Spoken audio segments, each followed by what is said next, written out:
Hello hi नमस्कार। मैं प्रियंका स्वागत करती हूँ आप सभी का एक बार फिर से अपने यूट्यूब चैनल edu.पढ़ाई पर। तो व्यूअर्स, जैसा कि आप सबको पता है कि कल यानी कि 24 अगस्त को हमारा बिहार में बीपीएससी एग्जामिनेशन होने वाला है, यानी कि बिहार शिक्षक भर्ती का एग्जामिनेशन है। और चूंकि एग्जाम बिहार का है तो बिहार जी के हो जाता है आप लोग के लिए बहुत ही इंपॉर्टेंट। तो इसीलिए मैं आई हूँ आज आप सभी के बीच एक छोटा सा वीडियो बिहार को लेकर, जहाँ पर मैं आपको बिहार का भौगोलिक परिचय प्लस राजनीतिक परिचय दोनों एक जल्दी रिवीजन आपको करवाने में हेल्प मिलेगी बहुत ज़्यादा। चलिए बिना देर के स्टार्ट करते हैं आज का सेशन। सबसे पहले बात करते हैं कि बिहार का विस्तार, भौगोलिक विस्तार बिहार का कहाँ से लेकर कहाँ तक है। तो अगर बात करें भौगोलिक विस्तार की, तो बिहार हमारे उत्तरी दिक्षांश में यह 24 डिग्री 20 से 27 डिग्री 31 तक ये उत्तरी अक्षांश में फैला हुआ है। और अगर हम बात करें पूर्वी देशांतर में कि पूर्वी देशांतर में इसका क्या विस्तार है, तो ये 83 डिग्री 19 से लेकर 88 डिग्री 17 तक ये पूर्वी देशांतर में फैला हुआ है। पूर्वी देशांतर यानी कि ईस्ट लॉन्गिट्यूड। यानी कि अगर हम बात करें उत्तरी अक्षांश में इसका क्या विस्तार है, तो ये 24 डिग्री 20 से 27 डिग्री 31 तक ये उत्तरी अक्षांश है। और अगर हम बात करें पूर्वी देशांतर की, तो ये 83 डिग्री 19 से 88 डिग्री 17 पूर्वी देशांतर तक में इसका विस्तार पाया जाता है बिहार का। अब हम बात करें बिहार के कुल क्षेत्रफल की, यानी कि टोटल एरिया बिहार का कितना है, तो वो हो जाता है हमारा 94,163 किलोमीटर स्क्वायर।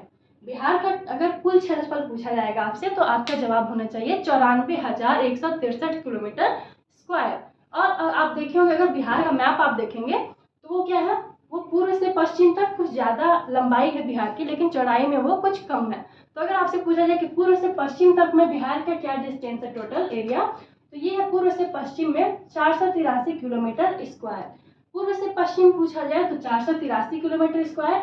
वहीं अगर उत्तर से दक्षिण पूछा जाए, यानी कि नॉर्थ से साउथ पूछा जाए, तो वहां पर आपका जवाब होना चाहिए 345 किलोमीटर स्क्वायर।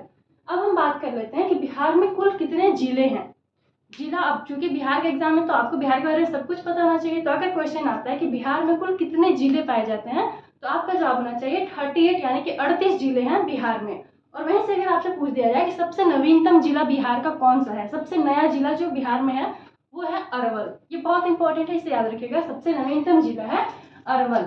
अब बात कर लेते हैं कि जो बिहार है वो कुछ अपनी बाउंड्रीज शेयर करता है। बिहार के आसपास जो भी कंट्रीज हैं वो या फिर स्टेट्स हैं, उनके साथ वो क्या करता है, अपने कुछ सीमा साझा करता है। चलिए देखते हैं कि बिहार किसके साथ कितनी सीमा साझा करता है। तो अगर हम बात करें नेपाल के साथ, तो बिहार जो हमारा नेपाल के साथ सीमा साझा करता है, और नेपाल के साथ ये 7 जिला साझा करता है, यानी कि नेपाल से इसके बिहार के 7 जिले लगे हुए हैं। कौन से जिले हैं वो, तो वो जिले हो जाते हैं हमारे पूर्वी चंपारण, पश्चिमी चंपारण, सीतामढ़ी, मधुबनी, सुपौल, अररिया और किशनगंज। एक बार फिर से मैं बताती हूँ, नेपाल के साथ 7 जिले कौन कौन से हैं, तो पूर्वी चंपारण, पश्चिमी चंपारण, सीतामढ़ी, मधुबनी, सुपौल, अररिया और किशनगंज, ये सारी सीमा साझा करते हैं हमारे नेपाल के साथ। वही हम बात करें यूपी के साथ, तो यूपी के साथ आपको बहुत इंपॉर्टेंट है याद करना, यूपी के साथ बिहार के 8 जिला बाउंड्री शेयर करते हैं। अब वो कौन कौन से 8 जिले हैं जो यूपी के बिहार से लगे हुए हैं, तो वो हो जाता है हमारा पश्चिमी चंपारण, गोपालगंज, सिवान, सारण, भोजपुर, बक्सर, रोहतास और कैमूर। यानी कि अगर पूछा जाए कि बिहार के भी कौन कौन से जिले हैं जो यूपी के साथ अपनी बाउंड्री शेयर करते हैं, तो वो हो जाता है हमारा पश्चिमी चंपारण, गोपालगंज, सिवान, सारण, भोजपुर, बक्सर, रोहतास और कैमूर। अब वहीं हम बात करें कि पश्चिम बंगाल के साथ बिहार के कितने जिले अपनी सीमा साझा करते हैं, तो हो जाएंगे पश्चिम बंगाल के साथ 3 जिले हैं जो अपनी सीमा साझा करते हैं। पश्चिम बंगाल के साथ 3 जिला। वहीं हम बात करें झारखंड के साथ, तो झारखंड के साथ फिर से ये 8 जिले अपने बाउंड्री शेयर करते हैं। झारखंड के साथ कौन कौन से 8 जिले हैं जो बाउंड्री शेयर करते हैं, तो वो हो जाता है हमारा रोहतास, औरंगाबाद, गया, नवादा, जमुई, भागलपुर, बांका, कटिहार। यानी कि रोहतास, औरंगाबाद, गया, नवादा, जमुई, भागलपुर, बांका और कटिहार, ये 8 जिले झारखंड के साथ सीमा बनाते हैं। अब हम बात करें कि बिहार में कैसी जलवायु है, तो यहाँ पे मानसूनी जलवायु है। यानी कि बिहार में अगर आपसे पूछा जाए कि बिहार में किस तरह की जलवायु है, तो आप बताएंगे कि मानसूनी जलवायु है। और बिहार में मानसून कब आता है, तो वो आता है जून के मिड में, यानी कि जून के मध्य में यहाँ पर मानसून आता है। अब हम बात कर लेते हैं कि ये बिहार का मैंने बनाया हुआ है। जैसे मान लीजिए बिहार है, तो बिहार के सबसे नॉर्थ की अगर बात करें, नॉर्थ यानी कि उत्तर, तो बिहार के सबसे उत्तर में नेपाल है, और ईस्ट की हम बात करें यानी कि पूर्व की, तो पूर्व में हो जाता है इसके पश्चिम बंगाल। अब ये आपको बहुत कंफ्यूज करेगा कि पूर्व में पश्चिम बंगाल, तो जी हाँ, वो बिहार के लिए भले ही पूर्व दिशा है, लेकिन वो बंगाल का वो पश्चिम साइड में है, तो इसलिए बिहार के उत्तर में पूर्व में है पश्चिम बंगाल, और इसके दक्षिण में आ जाता है झारखंड, और उसके वेस्ट में यानी कि पश्चिम में आ जाता है यूपी। बहुत इंपॉर्टेंट है, याद रखिएगा। बिहार के नॉर्थ में यानी कि उत्तर में नेपाल, साउथ में झारखंड, ईस्ट में वेस्ट बंगाल, और वेस्ट में यूपी, ये है। अब हम बात कर लेते हैं नेपाल के कुछ राजनीतिक परिचय के बारे में, वहाँ की राजनीतिक परिचय क्या है। तो वो देखिए, बिहार की कैपिटल की बात करें तो आप सबको पता होगा बिहार का कैपिटल यानी कि राजधानी है पटना। उसके बाद अगर हम बात करें बिहार में, आपको जिले में बता चुकी हूँ, जिले हैं टोटल 38।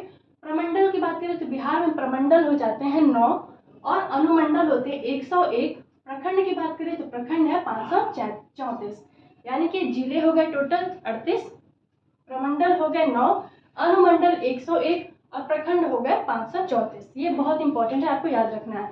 वही हम पर बात करें कि लोकसभा में बिहार के लोकसभा में कितनी सीटें हैं, तो ये हो जाती है आपकी 40, और राज्यसभा में 16।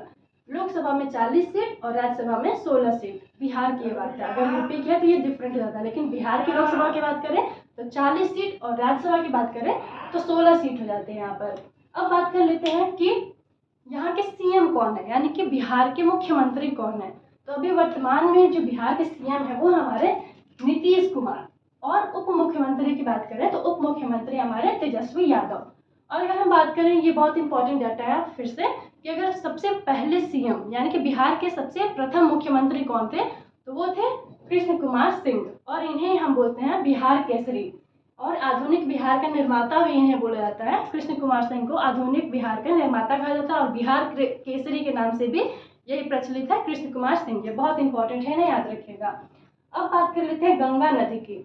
तो गंगा नदी आप सबको पता है कि अगर पूरे भारत में गंगा नदी की लंबाई की बात करें तो 2525 किलोमीटर गंगा की लंबाई है पूरे भारत में। लेकिन अगर हम प्रॉपर बिहार में बात करें कि बिहार में गंगा की लंबाई कितनी है, तो हो जाती है 445 किलोमीटर। और ये जो गंगा नदी है ये बिहार में प्रवेश करती है बक्सर से, और बाहर निकलती है कटिहार जिले से। ये बहुत इंपॉर्टेंट पॉइंट है, याद रखिएगा।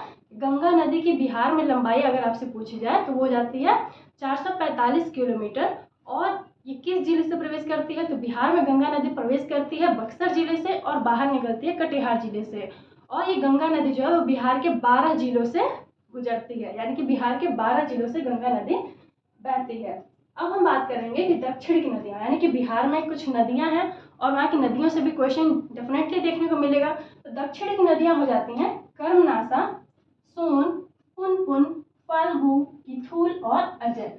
दक्षिण बिहार की नदियाँ हो जाएंगी कर्मनाशा, सोन, पुनपुन, फाल्गु, किथुल और अजय। वही हम बात करें अगर उत्तर बिहार की नदियाँ, कि उत्तर बिहार की नदियाँ कौन कौन सी हैं, तो वो हो जाती हैं गंडक, बूढ़ी गंडक, बागमती, कमला, कोसी और महानंदा। ये हमारे नदियां हैं उत्तर बिहार की। अब बात करते हैं मिट्टी की, कि बिहार में किस तरह की मिट्टी पाई जाती है। तो उत्तर बिहार में खादर मिट्टी पाई जाती है, और दक्षिण बिहार में बांगर मिट्टी पाई जाती है। अब खादर मिट्टी और बांगर मिट्टी क्या होती है, ये आपको पता होना चाहिए कि जो बाढ़ आती है तो नदियों के द्वारा जो नई मिट्टी बनती है उसे हम बोलते हैं खादर नदियाँ, खादर मिट्टी। और जो मिट्टी पुरानी हो चुकी है वहाँ पर अब बाढ़ नहीं आती है, वो होती है बांगर मिट्टी। तो ये जो खादर मिट्टी होती है वो उपजाऊ होती है। तो उत्तर बिहार में है खादर मिट्टी और दक्षिण बिहार में है बांगर मिट्टी।